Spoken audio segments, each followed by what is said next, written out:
ହୀରାକୁଦ ସହରରେ କିଛି ଦିନ ଆଗରୁ ଆରମ୍ଭ କରାଯାଇଥିବା ଜବରଦଖଲ ଉଚ୍ଛେଦ ଅଭିଯାନରେ ସହରର ବିଭିନ୍ନ ସ୍ଥାନରେ ନିୟମ ଖିଲାପ କରି ନିର୍ମାଣ ହୋଇଥିବା ଜବରଦଖଲ ଅଂଶକୁ ଉଚ୍ଛେଦ କରାଯାଇଛି। ତେବେ ଏହାକୁ ନେଇ ସହରବାସୀଙ୍କ ମନରେ ଜନ ଅସନ୍ତୋଷ ତେଜୁଥିବା ବେଳେ ଗୁରୁବାର ଉଚ୍ଛେଦ କାର୍ଯ୍ୟକୁ ବିରୋଧ କରି ହୀରାକୁଦ ବିଜେପି ପକ୍ଷରୁ ଆଜାଦ ଛକରେ ଆନ୍ଦୋଳନ କରାଯାଇଥିଲା।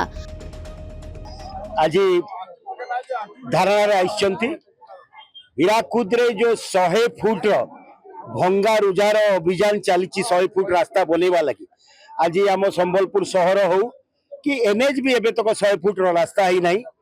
हीराकुद सहर रे 100 फुट रास्ता करवा लगी भंगा रुजा लगी नोटिस देकरी भंगा रुजा आरंभ करुछन।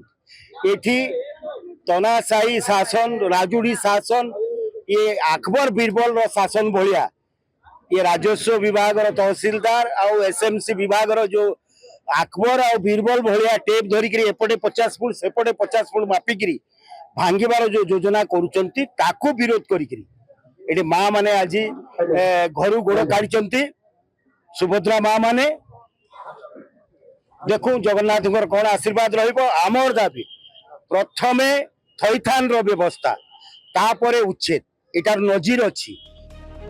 बीजेपी राज्य साधारण संपादक सीमांचल खटेईଙ୍କ नेतृत्व अनुष्ठित ଏହି आंदोलन हीराकुद बीजेपी मंडल सभापति बहु संख्यार दलीय कार्यकर्ता समेत हीराकुद मार्केट संघर प्रतिनिधि और जनसाधारण माने उपस्थित थिले।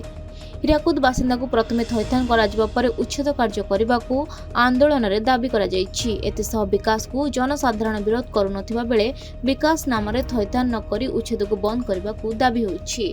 तेबे एने जिला प्रशासन और महानगर निगम कार्यालय को बीजेपी एक प्रतिनिधि दल जाई ए प्रसंग रे आलोचना मध्य करियो बोली बीजेपी पक्षरु कह जायछि।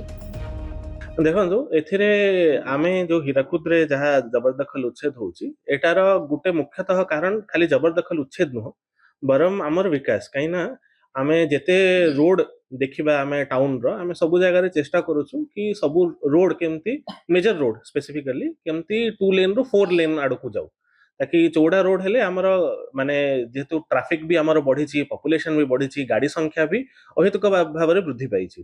तेणु करी हीराकुद रे भी सही परिप्रेक्ष्य रे ही एई जबरदखल उच्छेद चलछि। एटा जोठी भी जबरदखल आमर उच्छेद करा होछि से सब गवर्नमेंट लैंड ही थिला सेति पई करा होछि। संबलपुर नवीन दास का रिपोर्ट खबर ओडिशा।